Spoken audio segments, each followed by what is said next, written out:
Hello everyone! So recently, madami nang nagko-comment sa mga posts ko, sa mga videos ko about paano ba kayo nagdi-DIY, paano nyo ba ang tour ginagawa kahit walang tour and etc. And with that, the best person to talk to is actually my dad kasi mostly siya yung nag-research about it. So ayan, tara, let's talk to him. And with that, nandito na ang dad ko. So we're just going to ask some questions na mapansin natin medyo common na sa mga tanong natin sa comment section, no? So ayun, kay daddy natin, paano ba usually gumagawa ng DIY? Paano ba usually nagpaplano for this one? So, actually maraming elements. First, check how many days you plan to, or you have free time to spend this activity. Yep. So if you have 2 days, then it's an overnight trip. If you have 3 days, then it's 2 nights. And then check what the weather will be. Kasi mostly yung weather will drive what activities you can do. And then also check fellow vloggers. I use YouTube, but I also search in Google, and then I find out where they go, and then what they were able to do, or what they were able to see in that particular area. And then shortlist ko, we shortlist which activities will seem to be fun for our family. And then from the shortlist, minamatch ko naman to sa weather for the period that you intend to go, and also the number of days that you have. So yun yung always the first step. And then also try to get consensus among all the members of the party, whether you all would like to, for example, climb a mountain, or just relax in a park, or do trekking in a forest, or any other activity. Kung nasa beach, then beach activities naman. So yun yung mga elements ng DIY. And also you need to be a little bit brave, kasi there will be times na the schedules will not work out because of various reasons. Either the weather changed, or close yung particular attraction, or hindi available yung guide for some reason.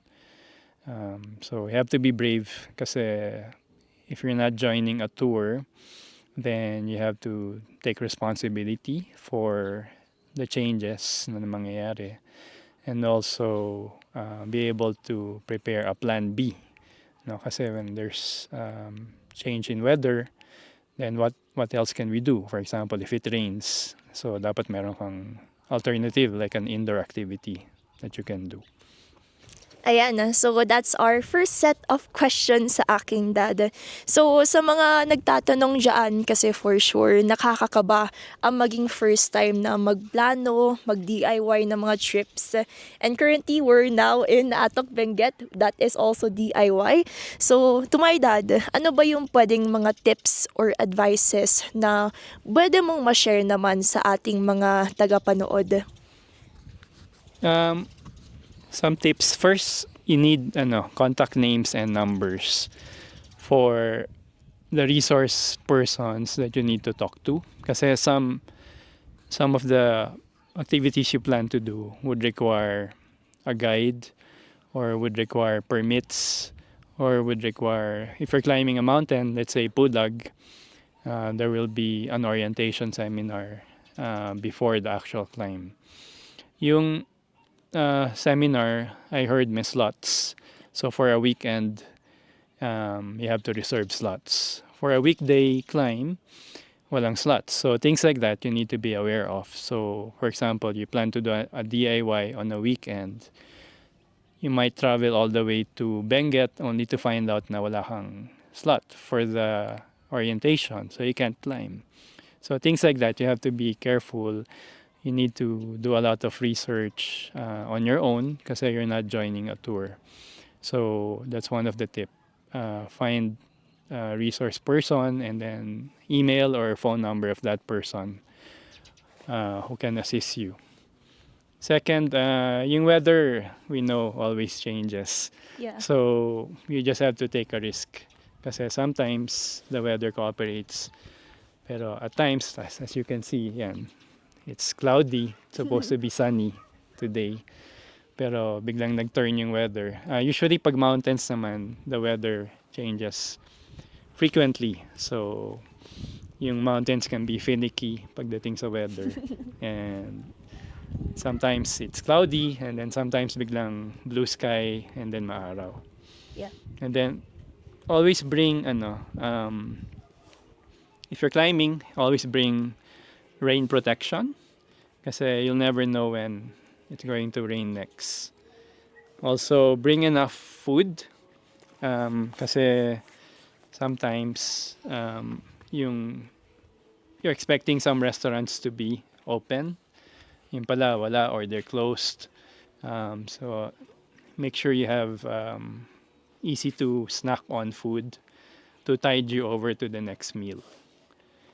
And then, of course, pocket money kasi there's no credit cards in some towns. Yung mga jump-off points ng mountain, walang credit cards.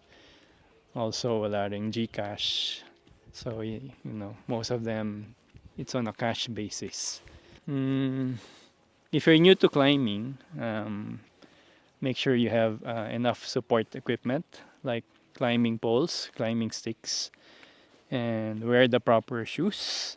Kasi your gym shoes will not actually work that well sa mountains. So it needs to be hiking shoes so you get a lot of good traction. Otherwise, you'll slip. No, I've seen a lot of people wear gym shoes and then they slipped or they got an injury because the shoes was meant for gym or for running, not for hiking. And ayan, with that, thank you so much sa dad ko who also prepared this trip vlog coming in soon about Atok, Benguet, the cloudy weather naman na version, no? So yan, with that, thank you so much, minnasan. Sarang heyo, minnasan. Adios, adios. Bye-bye.